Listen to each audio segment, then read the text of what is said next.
dalam hidup ini setelah aku mengenalmu. Tak ada keraguan di dalam hati ini untuk tinggalkan masa laluku.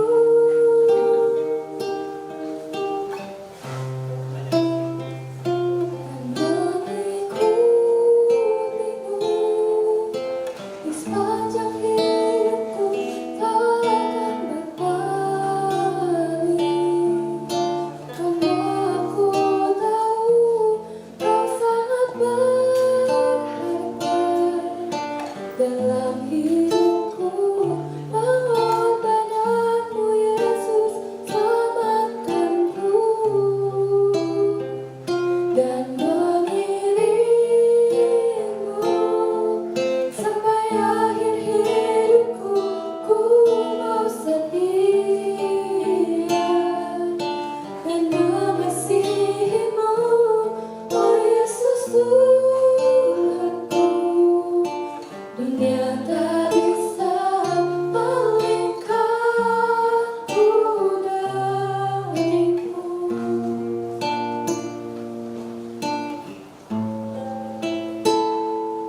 Josephine dan Cia yang sudah memberikan persembahan pujian pada sore hari ini. Teman-teman, senang banget ya kita bisa ketemu lagi. Shalom semuanya. Shalom. Bersyukur banget di sore hari ini menjelang malam kita bisa bertemu lagi, memuji dan memuliakan nama Tuhan, dan kelihatan mukanya fresh ya. Mungkin karena habis cuan-cuan ya kayaknya. Iya, ya ampun, ya seneng sih ya.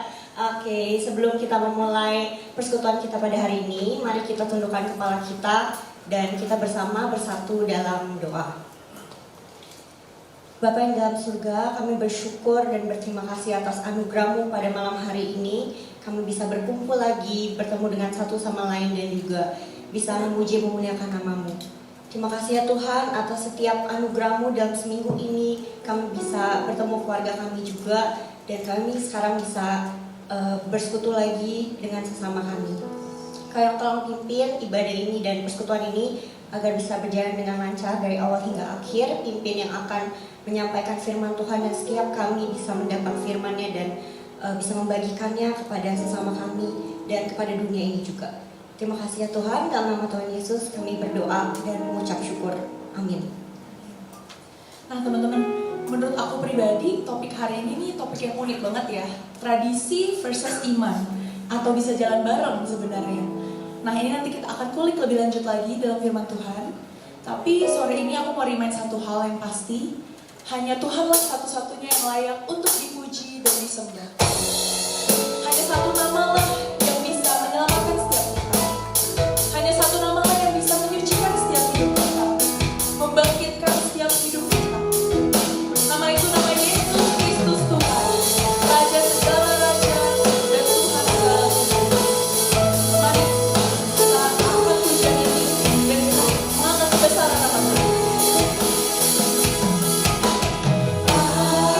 Alam semesta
Masih. Oke, mari kita nyanyikan pujian yang lebih semangat lagi. Dengan bertepuk tangan, mari kita memuji Tuhan kita. Raja termulia, mari kita nyatakan dengan satu suara. Terpujilah namamu Tuhan.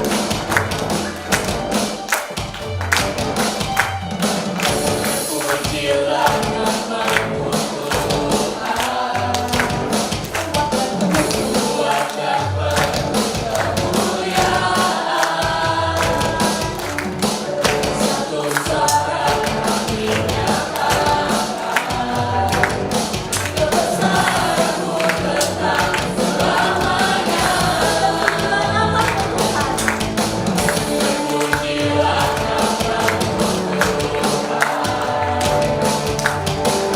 Ajar dan penuh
dibawakan sama special guest juga nih malam ini. Siapa tuh? Nanti kita panggil langsung ya. Oke, teman-teman, mari kita persiapkan hati kita untuk mendengarkan firman Tuhan bersama, untuk tahu lebih lanjut juga nih tentang iman versus tradisi. Mari kita resapi setiap kata-kata yang ada di dalam lagu ini juga, dan kita datang bersama bahwa Yesus telah lahir di hati setiap kita. Kasih-Mu temukanku, berharga di mata-Mu. Kau berikan hidupmu menjadi Di tengah gelapnya manusia. dunia, hanya Tuhanlah yang memberikan terang.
terbangin dari China, khusus Chinese New Year ya.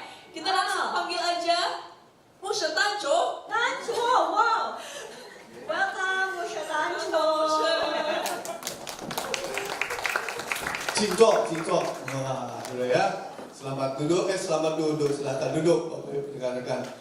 Ini saya baru berjelajah dari negara dan dinasti Qing, ya. Tahu dinasti Qing tahun berapa? Ini pakaian tahun berapa nih yang saya pakai nih? Tahun berapa? Ada yang tahu? Abad keberapa? Yang tahu saya kasih duit cepet Qing. Ada yang tahu? Ada yang tahu ya? Kurang lihat sejarah ini. Ini abad 18 abad 19 ya, ini kuncir abad 19. Dulu engkong saya punya papa, nah itu datang ke Indonesia dengan kunciran begini. Ya, ini topi peninggalan dia gitu ya. Saudara sekalian, topi peninggalan yang sudah hancur lalu ditemukan di Ancol, sudah ya, di rumahnya Karin ya. Ini pinjam dari Karin begitu. Oke. Kita akan membahas satu tema, ya. Kita berdoa terlebih dahulu ya, rekan-rekan ya. Tuhan, kami kembali mau diperlengkapi oleh firman. Tuhan hadir menyatakan berkat-Mu, pertolongan bagi kami, sehingga kami boleh sungguh-sungguh menikmati firman. Kami punya pemahaman yang baik tentang budaya dengan benar, dan kami tetap menjadi orang percaya yang hidupnya berkenan di hadapan Tuhan. Kami menyerahkan waktu ini di dalam nama Tuhan Yesus kami berdoa. Amin. Mari buka kitab kita Markus 7. Markus 7 ayat 6 sampai ayat yang ke-13. Kita baca bergantian ya, rekan-rekan ya. Markus 6 ayat 7 sampai 13, demikian firman Tuhan. Percuma mereka beribadah kepadaku, sedangkan ajaran yang mereka ajarkan ialah perintah manusia. Rekan-rekan ayat 8.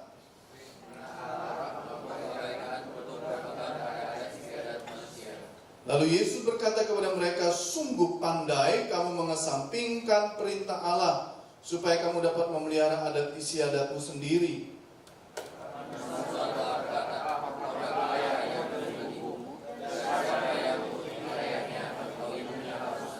Namun kamu berkata, kalau seseorang berkata kepada ayahnya atau ibunya, segala bantuan yang seharusnya engkau terima dariku adalah kurban, yaitu persembahan kepada Allah.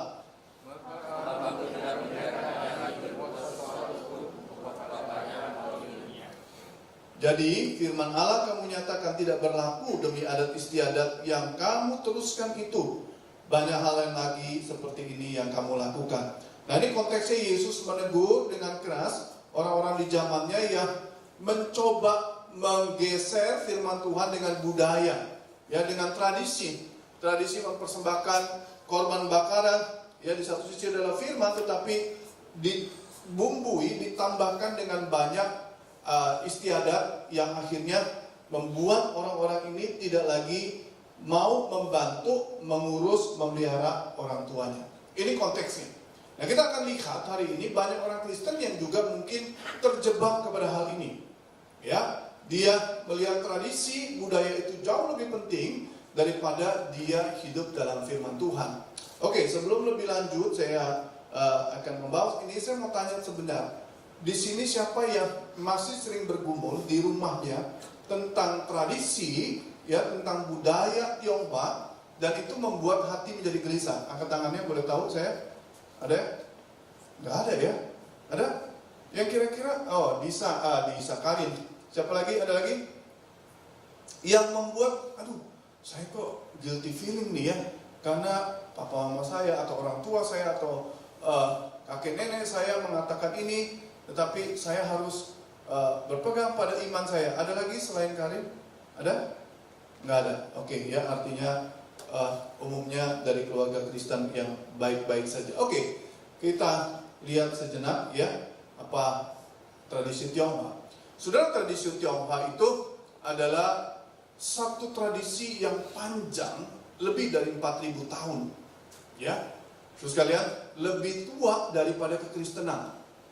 Ya, kalau minggu lalu ada yang ingat saya spill tentang penemu bahasa Mandarin pertama, penciptanya namanya siapa? Changjie. Tahun berapa? Ada yang ingat? 2600 sampai 2700 tahun yang lalu. Zaman dinasti Huang, ya, dinasti kuning. Nah, itu 2700 tahun yang lalu. Nah, tradisi Tionghoa ini jauh lebih panjang, 4000 tahun yang lalu, ya. Nah, secara statistik UNESCO, ya, China tradisinya itu paling banyak memiliki elemen budaya tak benda. Budaya tak benda itu bukan bangunan atau benda fisik, tetapi tata cara, budaya, kebiasaan, makanan, minuman itu paling banyak tercatat di UNESCO dan diakui oleh UNESCO. Sayangnya Indonesia banyak tetapi tidak diakui. Tempe saja sampai diakui oleh siapa? Tempe? Siapa? Ayo, kurang baca berita. Tempe asal dari Indonesia akhirnya dicatatkan di UNESCO di mana? Oleh negara mana? Negara Jepang. Ya, negara Jepang. Wayang kita juga dicatatkan oleh Malaysia. Nah, ini kasihan kita ya, budaya Indonesia itu selalu ketinggalan. China itu paling banyak di seluruh dunia. Dia mencatatkan warisan budayanya bukan bangunan, bukan fisik, tetapi berbagai macam pernak-perniknya, makanannya, tariannya, musiknya, sehingga itu tetap menjadi made in China. Nah, secara representasi global, rekan-rekan, tradisi Tionghoa ini dikenal luas di Asia dan diaspora. Diaspora ini artinya tersebar ke seluruh dunia. Karena itu, saudara sekalian, rekan-rekan, ada peribahasa Mandarin dikatakan di mana ada matahari terbit, di situ ada orang Tionghoa. Ya, luar biasa. Jadi artinya orang Tionghoa itu tersebar di seluruh penjuru dunia. Rekan-rekan pergi ke pelosok yang paling dalam, ada di situ. Ya, di Afrika pun juga ada di sana orang Tionghoa. Nah, ini karena itu tidak heran tradisi Tionghoa itu tersebar luas. Ya, kita juga mungkin secara tidak langsung atau langsung kita masih ya mengikuti, mengalami, bahkan menjalankan tradisi-tradisi itu, termasuk pasang lampion, ya, termasuk makan kue-kuenya, ya, nienkau itu kue keranjang dan sebagainya. Itu adalah representasi global dari penyebaran orang China yang tersebar ke seluruh dunia. Oke, nah, satu ketika ada seorang anak muda, dia pulang ke kampung halamannya setelah dia lama bekerja di kota besar. Dia pergi pulang ke rumahnya, bertemu dengan keluarganya, menikmati kehangatan, ingin makan malam bersama. Namun saudara-saudara, ketika makanan ini sudah siap, hampir sudah siap disantap, ya, lalu kemudian disiapkan di pojok sudut rumah, tempat makan itu satu meja kecil, yaitu meja sembahyang kepada leluhur. Mamanya kemudian colek, ini anak, nanti ikut berdiri ya, gak usah ngapa-ngapain, ikut berdiri aja. Lalu kemudian anak ini begitu gelisah, pemuda ini. Satu hati terbelah menjadi dua. Ada meja makanan, tetapi ada juga meja penyembahan. Kalau dia ngomong tidak mau, resikonya pasti akan melukai mamanya. Kalau dia tetap lakukan, itu akan mengingkari jati dirinya sebagai orang percaya, meskipun hanya berdiri. Akhirnya dengan keberanian yang dia simpan, dia katakan, maafkan, aku tidak bisa ikut. Saya mungkin bantu membereskan saja, rapikan. Saya tetap menghormati, tetapi saya tidak ikut berdiri. Suasana kemudian menjadi tegang, tidak ada perbantahan, tetap hening, tetapi suasana itu menjadi tidak lagi hangat. Nah, disinilah kita sering melihat apa? Iman Kristen seringkali tidak diuji di lingkungan gereja, melainkan apa? Di ruang keluarga. Ketika berhadapan dengan tradisi yang masih dipegang, ya, dan kita berjumpa dengan hal itu, apa yang terjadi di sana? Iman kita seringkali diuji. Nah, berbagai dilema yang sering dijumpai oleh orang percaya terkait iman dan tradisi. Dilema antara menghormati orang tua atau menghormati Tuhan. Ya. Kalau saya menolak, saya akan dianggap anak durhaka. Xiao de erzi, ya, artinya anak durhaka. Kalau saya ikut, ini melanggar firman Tuhan, ya. Karena di dalam Alkitab saudara sekalian dikatakan hormati ayah ibumu. Tetapi di bagian yang lain juga, di dalam pasal yang sama, jangan ada padamu Allah lain di hadapanmu. Ini adalah hukum yang pertama. Nah, dilema apa lagi? Dilema antara menjaga kedamaian keluarga dan menjaga kekudusan iman. Udah ikut aja, nggak apa-apa supaya rumah tangga tenang. Ini cuma simbol, bukan sungguh-sungguh menyembah. Ya, nah, tetapi Yesus berkata setiap orang yang mengasihi bapaknya atau ibunya lebih daripadaku, ia tidak layak bagiku. Dilema apa lagi yang terjadi? Dilema antara identitas budaya dan identitas baru di dalam Kristus. Ya. Banyak orang Kristen merasa, kalau saya menolak tradisi ini, apa saya masih orang Tionghoa? Atau budaya apapun, ya, apakah saya masih bagian dari suku ini? Apakah saya meninggalkan budaya nenek moyang? Ya. Dilema antara kesaksian Injil dan stigma agama asing. Tidak jarang bukan kita sering mendengar, aduh Kristen itu agama asing, agama penjajah. Ya, karena agama Kristen masuk melalui apa? Mendompleng para penjajah. Penjajah dari Belanda, penjajah dari Inggris, ya, penjajah dari apa lagi? Dari mana? Macam-macam deh ya, dari Portugis dan lain sebagainya. Misionaris yang ikut di situ. Nah, penolakan terhadap tradisi sering dianggap Kristen itu tradisi barat. Enggak menghormati leluhur. Lupa leluhur. Ya. Nah, ini yang terjadi. Dan kita sebagai orang Kristen pun tidak jarang takut. Apakah sikap saya ini justru membuat Injil terlihat kasar dan tidak berbudaya atau apa? Dilema apa lagi? Dilema hanya ikut gerakan dan penyembahan yang sesungguhnya. Banyak orang berkata, oh cuma berdiri sebentar, cuma pegang hio. Teman-teman, pegang hio itu ada artinya ya. Saya nggak akan bahas banyak sini, batang 1, batang 2, batang 3, sampai batang 9. Itu artinya beda-beda. Ya, 1 batang, 2 batang, 3 batang, ya, sampai 7, 8, 9 batang. Nah itu ada artinya, ya. Cuma terbatas waktu saya nggak akan jelaskan. Nggak berdoa kok, cuma pegang hio, ya. Lalu apa lagi teman-teman? Disinilah kita bercuma apa? Dilema nurani muncul. Apakah tindakan lahiriah ini bisa dipisahkan dari apa? Dari makna rohani. Kalau saya cuma berdiri pegang hio saja, hati saya tetap kepada Tuhan, apakah itu terpisah atau enggak dengan makna rohani ketika kita pegang, berdiri di depan? Termasuk apa? Teman-teman, ini saya nggak singgung tentang berdiri di depan orang mati, betul nggak? Banyak orang Kristen ketika berdiri di depan orang mati, ikung, sangkung, nah itu artinya bungkuk di depan orang mati. Ikut-ikutan, padahal nggak ngerti artinya. Itu bentuk penghormatan. Nanti belum lagi kalau mau masuk peti, ya saya pernah dengar ada orang Kristen, petinya masuk itu orang tuanya, anak-anaknya nggak berani lihat petinya. Nah lu, ada kayak begitu banyak. Dilihat, coba lihat dulu petinya miring nggak? Akhirnya yang bilang miring apa enggak siapa? Pendeta. Kurang ke sini, kurang ke sini, kurang ke sini. Harusnya itu keluarganya kan? Coba bayangin, masih ada yang percaya kayak gituan. Dia nggak berani lihat. Tutup peti, nggak berani lihat itu sebelum petinya ditutup, takut nanti ke bawah. Satu ketika saya lagi pimpin kebaktian tutup peti, keluarga yang berduka ini teman-temannya orang yang belum percaya. Saya tahu dari gaya dan gelagat dan wajahnya, pembicaraannya.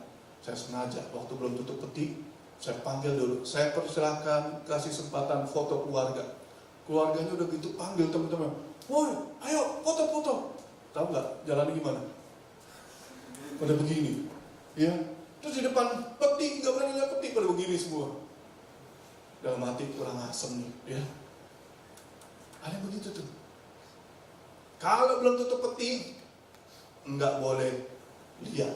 Itu nggak berani lihat jenazah kalau belum ditutup. Ya gimana juga dilihat kalau ditutup gitu ya. Kalau di daerah-daerah biasa itu di depan, nggak pernah lihat ya di daerah. Itu di depan rumah duka ada kain. Kalau 2 artinya perempuan, kalau 1 artinya laki-laki. Kalau sudah diikat, nah itu artinya sudah tutup peti. Nah baru orang datang berarti. Nah kayak begitu tuh, ya. Seringkali hanya ikut-ikut gerakan, nggak bisa dipisahkan dari makna rohani. Dilema antara kesetiaan sekali waktu dan konsistensi seumur hidup. Apa maksudnya? Kadang orang berpikir kali ini ikut saja, udah gitu selesai. Besok ada cingming itu cengbeng ya. Pergi ke kuburan, kembali lagi sangkung, ikung, langkung, sangkung begitu ya. Imlek lagi, nanti hari ketiga, ya hari ke-7 ada sembahyang leluhur, sembahyang dewa dapur, ya. Terulang lagi. Itu terus. Akhirnya apa? Orang Kristen itu seharusnya menyadari keputusan kecil hari ini menentukan pola hidup iman ke depan. Sekali kita lakukan, kita anggap tidak apa-apa. Besok ada yang kedua, besok ada yang ketiga dan seterusnya. Ya. Nah, lalu dilema hati nurani pribadi dan tekanan kolektif keluarga. Seringkali yang menekan itu bukan satu orang, tapi rame-rame, bukan? Udah kamu ikut aja, masa kamu beda sendiri sih, aneh kamu. Kamu itu dulu lahir bukan dari batu atau dari kambing, tapi dari rahim makmu, ya enggak? Baik kalau yang ngomong itu II kita, AI kita, ya empek kita itu orang-orang yang lebih tua daripada orang tua kita, ya. Yang ngomong kimpo kita, aduh matilah begitu ya. Yang senior saudara sekalian. Nanti kamu bikin acara jadi tidak enak, ya.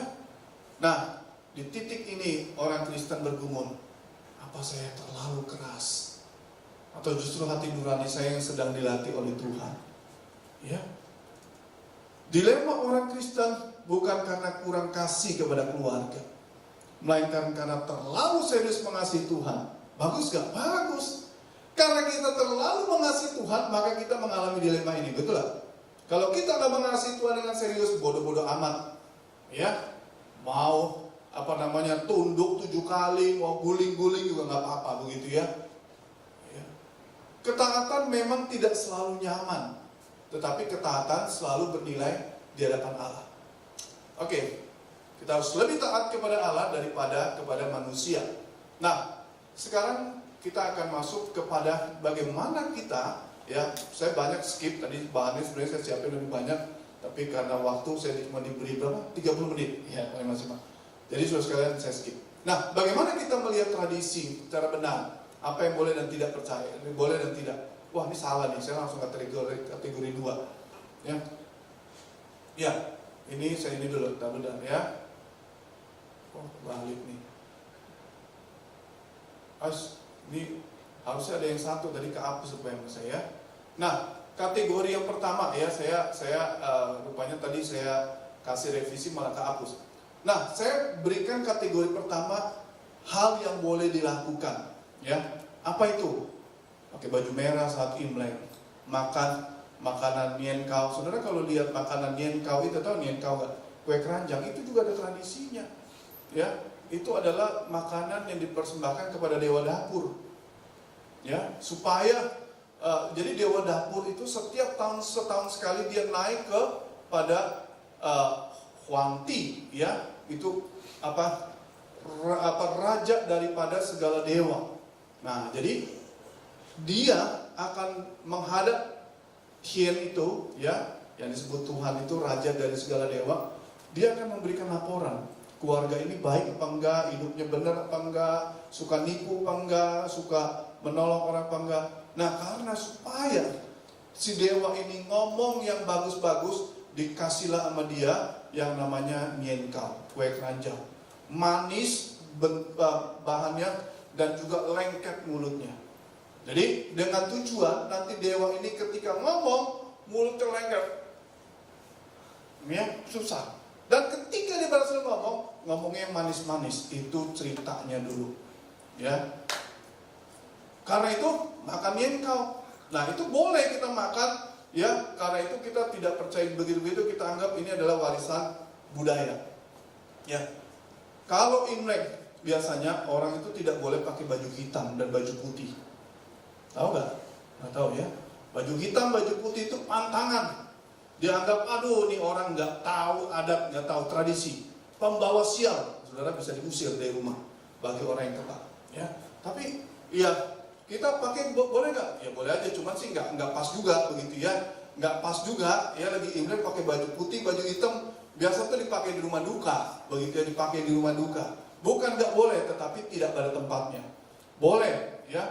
Dulu kalau orang mau Imlek, pas Imlek nggak boleh keramas. Nah, saudara teman-teman bayangin ya, kalian udah keringetan sepanjang hari. Kyonghi ama, Kyonghi akong, ketemu 100 orang, ini keringet, lepek begitu ya. Nggak boleh keramas. Kenapa? Karena dianggap ini fa-nya ini rontok. Fa itu tofa, ya. Itu mirip bahasanya dengan fakcai, ya. Fungsi fakcai itu sebenarnya salah, nggak boleh diucapin orang Kristen. Ya, semoga kaya, nggak kaya dia, tetap aja susah, tetap aja keblangsak gitu ya. Fungsi fakcai, nggak kaya dia bertahun-tahun. Kalau orang yang waras, lu bilang gue fungsi fakcai, gue miskin terus dari dulu, gimana ceritanya? Nah, jadi fak itu nggak boleh dicuci, nanti tunggu 7 hari. Ya, karena apa? Fak rontok, berkat itu fakcai juga rontok. Nah, jadi nggak boleh. Nah, kita boleh tetap keramas. Bayangkan, teman-teman udah lepek ini rambut, ya seharian nggak keramas, apa jadinya? Tidur pula kalian begitu ya. Ya, besok lagi masih belum bisa keramas dan lain sebagainya. Nah, ada hal-hal yang boleh, ya. Makan ikan. Makan ikan itu dianggap nyen yui. Yi itu adalah kelimpahan. Yi kelimpahan dengan yi ikan itu nadanya mirip. Karena itu orang makan ikan supaya sepanjang tahun ini ada kelimpahan, ada kelebihan. Ya. Nah, boleh nggak kita makan ikan? Boleh. Ya, meskipun harganya mahal, betul lah. Ikan harganya mahal. Ya, makan mie, changso, ya, biar umur panjang terus, ya. Nah, boleh nggak makan mie? Boleh. Makan malam reuni keluarga, boleh nggak? Boleh. Ya, sacap mie. Imlek sebelum Imlek malam namanya Cusi, tanggal 30. Tanggal 1-nya itu adalah Imlek hari pertama, Cui. Ya, ini Imlek hari berapa? Selasa, Rabu, Kamis, Jumat. Ini Cusi. Nanti puncaknya di Cap Gome 15 hari. Ya, jadi perayaan orang Tionghoa itu 15 hari. Cap Go. Ya. Oke. Nah, ini yang tadi ke-1 kehapus. Kategori kedua adalah tradisi yang perlu disaring ulang, diluruskan maknanya. Apa itu? Nah, dekor rumah. Fu, ya. Kemarin saya jelasin fu itu ya. Tapi bagi orang-orang tertentu, fu itu dibalik hurufnya. Jadi hurufnya itu seperti artinya datang, ya. Datang. Fu tao jia, berkat masuk ke rumahku. Nah, ketika kita dekor dengan dasar bahwa huruf fu dibalik, ya pernah nggak sih lihat huruf fu dibalik? Ada yang ngerti sih ya, bisa juga jelasinnya. Fu-nya dibalik, itu hurufnya jadi kayak huruf artinya datang. Berkat datang, fu tao, wojia, fu datang ke rumah saya. Banyak melimpah, ya. Nah, teman-teman kalian harus hati-hati ketika beli dekor-dekor. Wah, pergi ke pancoran, waduh, bagus ya. Padahal itu dia bilang, cai sen lai tao wojia, dewa kekayaan masuklah ke rumahku. Jadi kalau beli, tanya dulu sama yang ngerti Mandarin, ini artinya apa? Ya, jangan main pasang. Cai sen tao jia, dewa kekayaan datanglah ke rumahku. Ya, itu rumah orang Kristen pasang gede-gede. Ya, dia nggak ngerti tuh. Nah, jadi dekor rumah boleh nggak? Boleh, pasang lampion gini nggak apa-apa, asal jangan ada gambar naga, ya. Itu barongsai nanti ada ceritanya lagi. Siapa suruh kasih saya waktu dikit, jadi saya nggak cerita. Barongsai. Ada juga begitu ya. Ini barongsai dulu konon katanya ini untuk mengusir roh jahat. Dulu ada namanya makhluk namanya Nien atau Sui ya. Itu dia tiap malam tahun baru suka datang mencari makan, mengganggu orang desa. Ya, kalau datang dia ngacak-ngacak dapur, bikin anak jadi sakit, step nggak? Step kejang-kejang. Gitu ya. Nah, udah begitu ada seperti kayak dewa, ya. Dia berbentuk barongsai. Wah, dia main-main, makhluknya kabur. Nah, ketika makhluknya kabur, itu si Nien datang lagi. Udah bingung orang desa, gimana caranya ngusir? Nah, dia berpikir pakai kostum barongsai. Nah, nama makhluknya kabur. Ini namanya makhluk bego begitu ya. Nggak bisa bedain kostum dan asli. Nah, karena itu barongsai itu dianggap sebagai pengusir siang, pengusir roh jahat. Nah, barongsai boleh gak kita lihat? Boleh. Tapi kita maknai bukan hanya untuk mengusir yang jahat, melindungi, memberikan keamanan, tetapi ini adalah sebuah budaya. Ya, sekarang barongsai itu ada namanya Persatuan Liong Barongsai Indonesia, PLBI, ya, Persatuan Liong Barongsai Indonesia. Itu sekarang jadi olahraga sampai tingkat internasional dunia. Nah, lampion juga begitu. Lampion itu dulu, ya, kisahnya adalah orang desa, ada satu orang desa membunuh tanpa sengaja burung fonik, ya, burung fong itu, ya, seorang raja. Nah, raja itu marah besar, ya, memerintahkan untuk membakar desa itu. Nah, kemudian apa? Orang desa ini bingung, gimana ceritanya? Ada seorang bijak, kemudian dia memasang lampion, ya, supaya dilihat, wah, tuh desanya sudah terbakar, sudah habis, tidak perlu dibakar. Nah, selamatlah itu orang desa.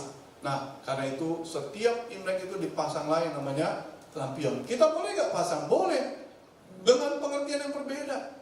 Merah, ya, Yesus memberikan darahnya bagi kita. Dalam ada terang, ya. Jadi kita maknai secara berbeda, saudara sekalian. Bukan lagi ini lampion untuk melindungi, memberikan cahaya yang baik. Keramas pada saat Imlek, tadi saya sudah jelasin, nggak apa-apa. Ya, bayangin kalian sehari, 2 hari, 3 hari, sampai hari ke-7 nggak keramas, jadi kribo, ya. Jadi yang namanya kayak, apa namanya, jadi kayak orang Jamaika, begitu ya.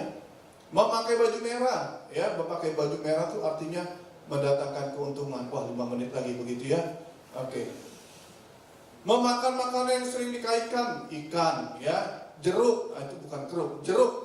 Ya, jeruk itu ya, cili, ya, cili. Ini apa namanya? Tali, ya, itu artinya berkat besar, berkat melimpah. Karena itu makan jeruk seringkali dikaitkan dengan apa? Berkat besar, berkat melimpah. Nah, karena itu kalian suka lihat kan di setiap Imlek selalu ada apa? Jeruk.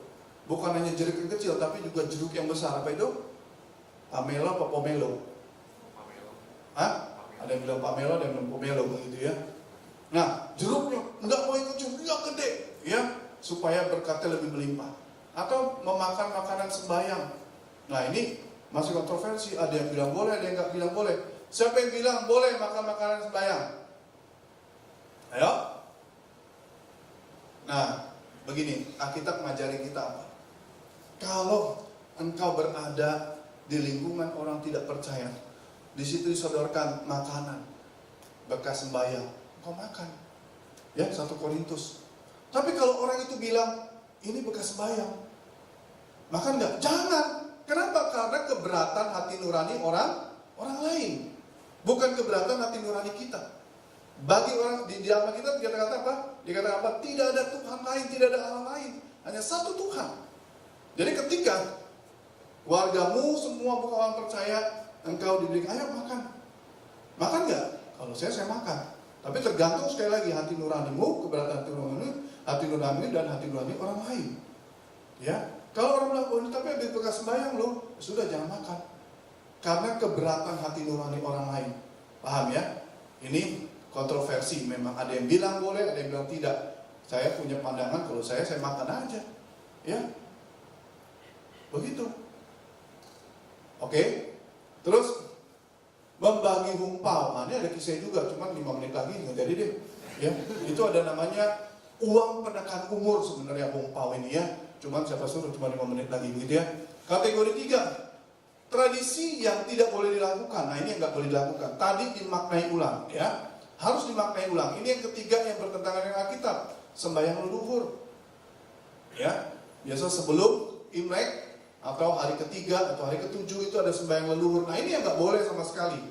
Ya, ketika saudara rekan-rekan diajak nanti punya mertua, punya apalagi punya mertua atau punya besan, jangan. Ya, ikut ke sembahyang leluhur, jangan. Bilang maaf, saya sudah Kristen.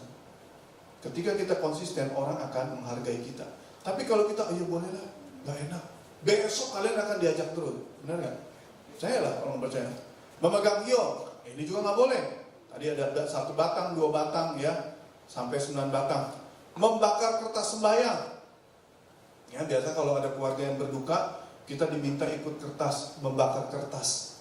Yang lucunya dulu saya punya teman, orang sana, orang yang bukan orang Tionghoa, orang Muslim. Dia bilang, ini gue lagi bakar uang. Hah? Bakar uang? Buat gue aja uangnya katanya. Dia nggak ngerti. Dia bilang, nih lu ambil nih, begitu ya.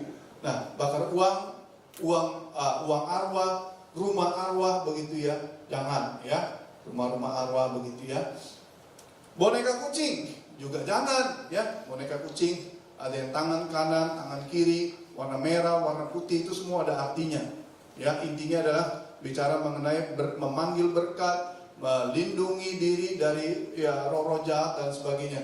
Berdoa di depan plakat arwah, tahu gak plakat arwah? Senway. Biasa di rumah tuh ada tulisan ya, nama si yang meninggal, di atasnya ada foto. Pernah lihat ya? Nah, itu namanya senway. Ya, itu plakat arwah. Ya jangan. Ya, nggak boleh itu kita lakukan sebagai orang percaya. Nah, tapi jangan dong. Saya pernah begini, saudara ya. Ada satu ibu-ibu nggak percaya, dia datang ke saya. Itu ya, Kristen itu kurang ajar katanya. Anak saya dikasih angpau, dia tolak, dia bilang, saya nggak mau, itu uang dari setan. Dia bilang kurang ajar, itu uang mana dibilang uang dari setan katanya. Ya, terus ada gambar yang itu pakwa itu yang ada yang sebelah separuh putih, separuh hitam. Pernah lihat ya? Itu kaca, biasa di pintu rumah. Itu dicopotin sama dia katanya. Ini katanya setan katanya. Wah, dia sakit hati. Nah, akhirnya saya jelasin, oh nggak begitu bla bla bla bla. Dia bilang, nah ini baru bener nih katanya. Ya emang begini harusnya. Bilang itu ekstrim. Nah, jangan yang begitu ya. Dibuang-buangin, wah saudara ditiup nanti dari keluarga begitu ya. Nah, membakar kertas doa, ya kertas itu bakar biar kebal, biar sakti, ya, biar gampang jodoh. Ya, makanya nggak bakar kertas gitu, gampang jodoh. Ya, nggak bakar kertas juga gampang jodoh, ganteng-ganteng, cantik-cantik gitu kan. Nah, begitu ya. Ramalan, ramalan. Oh, kamu nggak boleh nih siomu kuda ketemu sama sio tikus, ciong. Ya, tahu itu ciong? Ya, ada nasib, tanggal, angka, itu ini yang bertentangan. Ya, angka 4 di lift nggak ada angka 4 kalau di mall ya kan, di rumah sakit angka 8, bukan 8 tuh ya, angka 14, 8, angka 4, 14, 13 tuh biasanya tuh di Hong Kong, di China itu nggak ada tuh begitu. Nah, saya jelasin sedikit tentang ciong ya, minta waktu 5 menit lagi. Dalam konteks budaya, ciong itu berarti bertabrakan. Ciong itu adalah bahasa Hokkien. Berbenturan, tidak selaras, tidak cocok secara energi. Jadi kalau ada orang bilang, tahun ini ciong nih saya. Tahun ini kuda apa?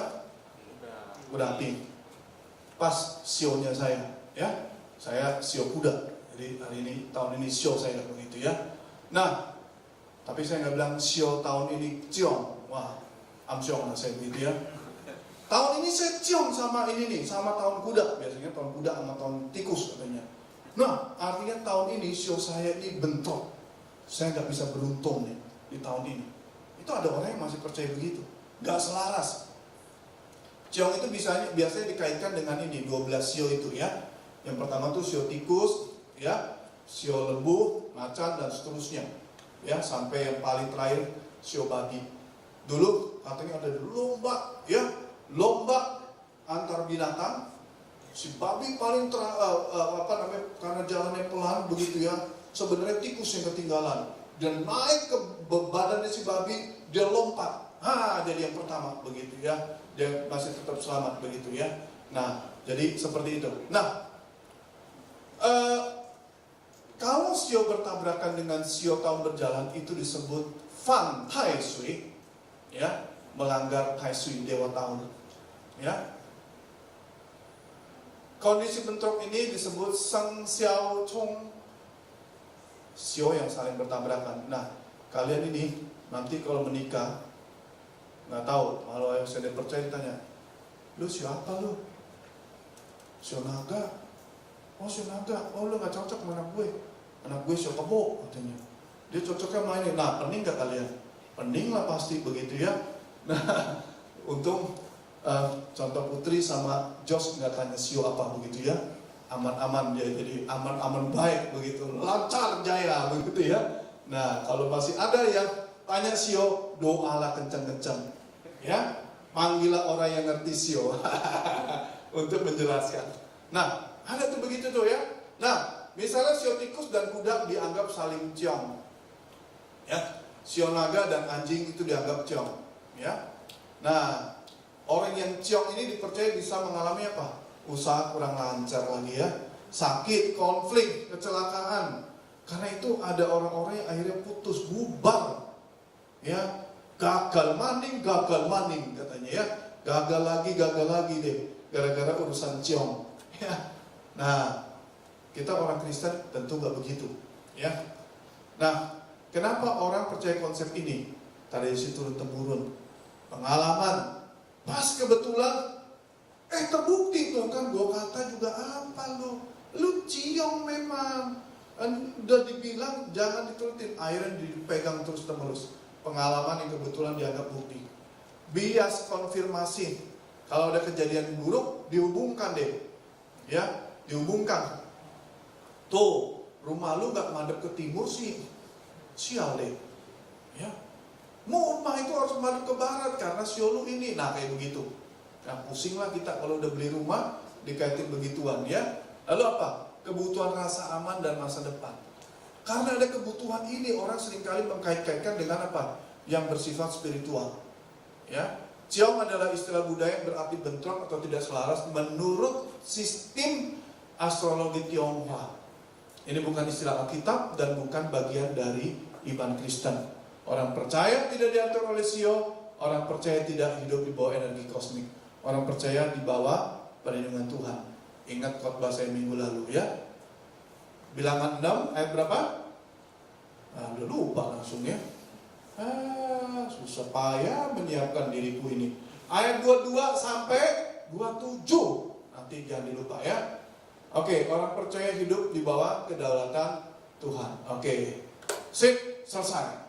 Tugas saya selesai. Saya kembali lagi ke negara Tiongkok. Ada yang mau tanya? Ada. Semoga tak ada. Kalau tanya jangan yang susah-susah. Ada yang mau tanya? Oke, thank you so much, Moshe. Oke. Tadi kita berdiskusi untuk yang mau ada pertanyaan bisa mengumpulkan pertanyaannya ke Iti yang berbaju merah. Baju merah tangan panjang yang di situ di depan atau ke Ko Jimmy. Nanti akan disampaikan detailnya lagi oleh Ko Jimmy. Oke, kita doa ya. Tuhan, terima kasih untuk waktu ini kami boleh bersama menggumulkan tentang iman di dalam Kristus dengan budaya yang begitu banyak di sekeliling kami. Tuhan tolong dengan bijak, hikmat dari Tuhan kami dapat membedakan mana yang harus kami lakukan, yang boleh kami lakukan, dan yang tidak boleh kami lakukan. Memberkati bekal malam ini, Tuhan menolong dan menyertai dalam nama Tuhan Yesus. Amin. Oke. Sekali lagi, thank you Moshe Daniel Yonatan atas penyampaian firman Tuhannya pada malam hari ini. Menarik banget, aku personally juga belajar banyak hal-hal yang aku nggak tahu. Semoga teman-teman juga bisa belajar banyak dari firman Tuhan hari ini dan lebih tahu tentang tradisi dan iman, apa yang boleh kita lakukan ataupun yang boleh dan tidak boleh gitu. Ya mari kita sama-sama nyatakan kasih kita kepada Tuhan yang sudah lebih dulu mengasihi kita dengan memberikan persembahan pada saat ini sebagai respon kasih Tuhan.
Datang ke SCF ini, kiranya Tuhan memberkati setelah acara SCF kita ini dan berkati seluruh rangkaian acara kita ke depannya. Dalam nama Tuhan Yesus kami berdoa mengucap syukur. Amin.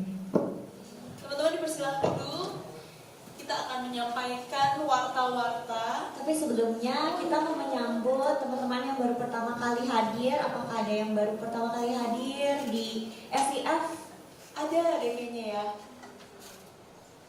Ada yang baju garis-garis ya. Kayaknya aku pertama kali lihat juga. Mungkin teman-teman dari Action boleh. Nanti ada teman-teman dari SCF kasih untuk mengisi data. Welcome. We're glad you're here. Ada lagi yang baru pertama kali hadir? Oke, ternyata teman-teman SCF kita ini setia. Iya. Oke, Kita lanjut ke warta dulu ya. Yang pertama, kita akan menyampaikan beberapa warta. Yang pertama itu ada small group care. Itu untuk teens di hari Minggu 22 Februari 2026, which is this week, jam 9 pagi di ruang Agape di ruangan ini. Jadi bagi yang teens bisa mengikuti small group care minggu ini. Selanjutnya, next, untuk KU Kebaktian Umum minggu ini ada upgrade iman di tahun yang baru. Nah, untuk yang hari ini belum puas nih mengetahui tentang tradisi versus iman, bisa mengikuti di KU 1, 2, 3, dan 4. Nanti juga ada special event, jadi kalian stay tune. Oke, next. When love gives you purpose. Wow, menarik banget. And even posternya juga very interesting. Ya, drakor-drakor gitu ya. Iya, literally kayak drakor. Ini tuh acara DMY, Ngobras. Ngobras tuh apa ya? Kayaknya kita harus tanya Koko yang di belakang itu ya. Oh iya, yang duduk Koko ganteng sendiri. gue yang kacamata. Apa itu Ngobras tuh apa, Ngobras? Koko?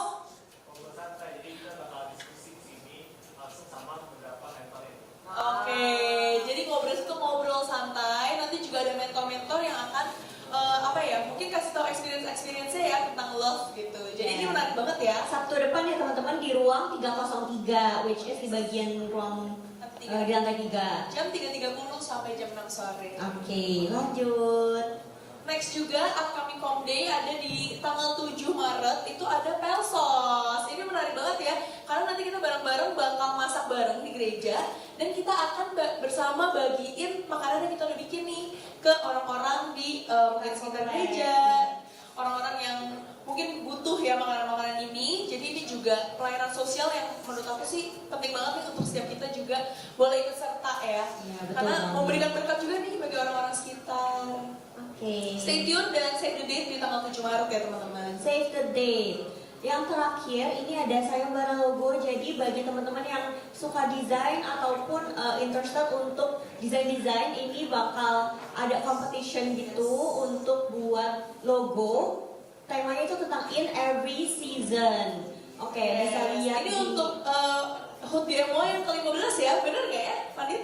Betul ya? Untuk HUT DMO yang ke-15, jadi akan ada lomba logo untuk yang tertarik untuk ikut. dan ada grand prize-nya juga ya. Betul. Voucher MHP sebesar 500.000. Submissionnya buat itu gereja, pelayanan, dan MAP juga sebagai bonus. dan submissionnya itu sesuai di situ lewat email dengan subjek yang tertera.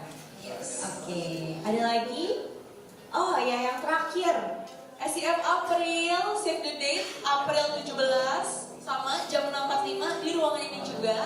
Kita bakal ada seperti biasa makan-makan dulu, ngobrol-ngobrol dulu, dan akan memulai ibadah SEM kita jam 7.30. Jadi tadi ya ada 3 save the date nih, tanggal 28 Februari, tanggal 7 Maret, dan 17 April. Oke, di save teman-teman biar bisa ikutan juga. Dan bisa bersekutu dengan satu Betul. sama lain. Ada Oke. lagi? Udah ya sepertinya, tapi that is not all. Kita juga mau welcome teman baru kita. Namanya Pietra Candice Lesmana. Yeay, Welcome. Panggilannya Pietra atau Candice nih? Candice. Welcome Candice. Oke, selain itu kita mau Celebrate celebrate birthday. juga nih. Dari 25 Januari sampai 20 Februari. Nah, nama-namanya mungkin boleh ditampilkan biar teman-teman yang berulang tahun boleh diajak maju ke depan ya. Nah, Ada ayo. Ko Calvin, Ko Daniel Jaya, Jason, Ko Calvin, Gitaris. Ko Kevin, Ko Calvin boleh maju, Jason juga, Cina Cina dia. dia, Ciohana, Ada lagi? Oh sudah. Ada lagi. Ko Alvin Amjaya, Emmanuel Dan, Evelyn, Joshua, Banyak ternyata dari juga, kondisi kita ya. Cishenis, Kija Carolina, dan ada lagi Asrida, Yosh, Ivana, dan Julio. Teman-teman Yang ada ikut nih semua boleh maju ke ke depan ya teman-teman. Ada Cina dia, spotted. Ayo maju-maju. Ada siapa lagi tadi namanya? Kelvin.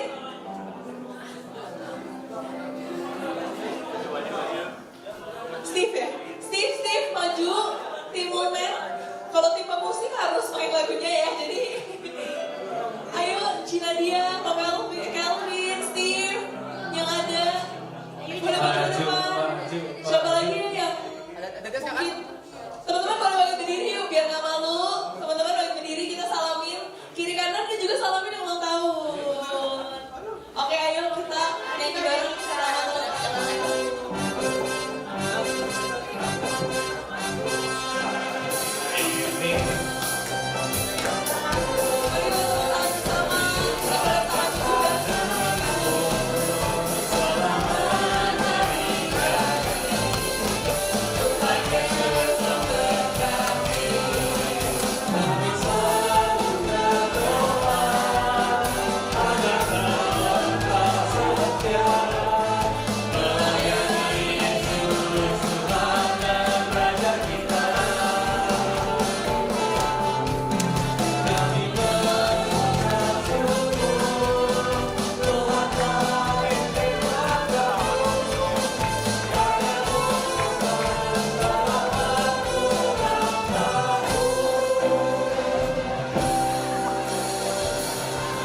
Oke, Coach Jimmy akan berdoa untuk teman-teman yang berulang tahun hari ini.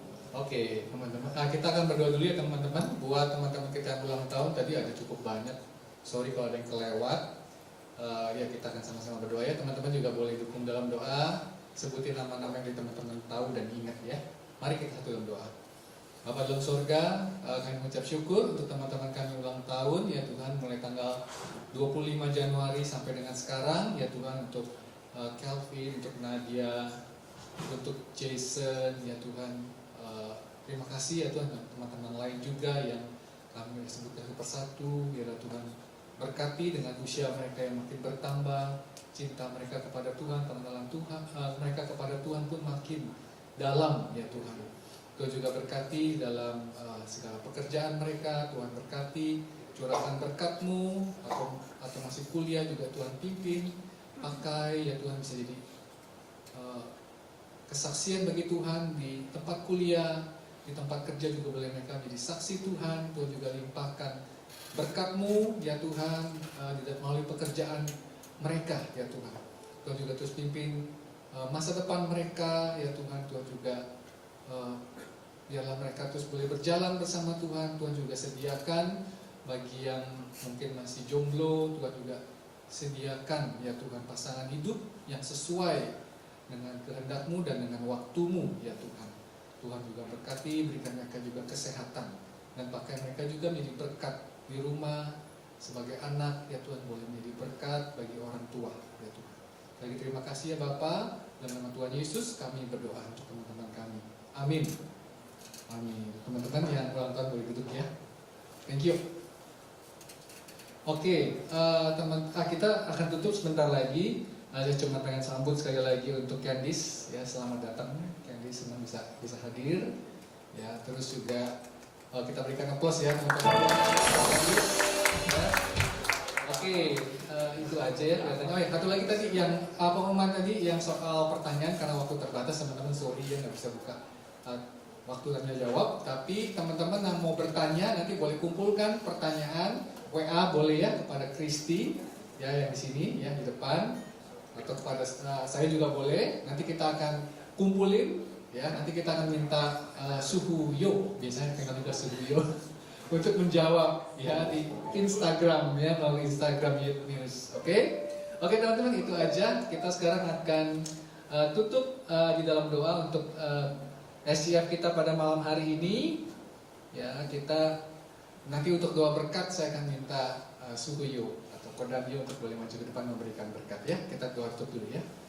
Bapa dalam surga, sekali lagi terima kasih kami boleh bersekutu pada malam hari ini. Kami mengucap syukur untuk Candice yang pertama kali datang. Terima kasih ya Tuhan untuk kehadirannya. Kiranya dia juga boleh terus bertumbuh dalam iman, dan kiranya boleh bersama-sama berjalan bersama teman-teman di SCF, boleh berjalan bersama, bertumbuh bersama, dan melayani bersama. Ya Tuhan, kami juga tadi sudah mendoakan teman-teman kami yang ulang tahun, dan kami juga terus mendoakan teman-teman kami yang mungkin teman-teman kami yang baru balik, ya Tuhan, misalnya Josephine, ya Tuhan, yang sudah boleh datang dan minggu depan sudah harus balik. Tuhan juga terus berkati dalam kuliahnya di sana. Tuhan berkati, Tuhan terus berikan hikmat, bisa bagi waktu dengan baik, bisa kuliah dengan baik. Biarlah Josephine boleh terus juga menjadi berkat melalui kuliahnya, menjadi kesaksian bagi teman-teman di sana. Tuhan juga berkati perjalanannya kembali ke China, ya Tuhan, biar semua boleh berjalan dengan aman, ya Tuhan. Sekali lagi terima kasih ya Bapak untuk persekutuan SCF pada malam hari ini, ya Tuhan. Kami serahkan, kami akan pulang sebentar lagi. Kami serahkan perjalanan kami dalam tangan Tuhan, dan kami juga serahkan weekend kami besok ke dalam tangan Tuhan. Dalam nama Tuhan Yesus kami berdoa dan mengucap syukur. Doa berkat serta berkodanya. Oke teman-teman, mari kita kembali ke tengah keluarga dimanapun kita berada. Hiduplah dan lakukan firman Tuhan, pulanglah dengan berkat-Nya. Kiranya berkat Allah Tritunggal sama dengan saudara, Tuhan memberkati engkau dan melindungi engkau. Tuhan menyinari engkau dengan wajah-Nya dan memberikan engkau kasih karunia. Tuhan menghadapkan wajah-Nya kepadamu dan memberi engkau damai sejahtera mulai saat ini sampai selama-lamanya. Amin. Bapa terima kasih. Bapa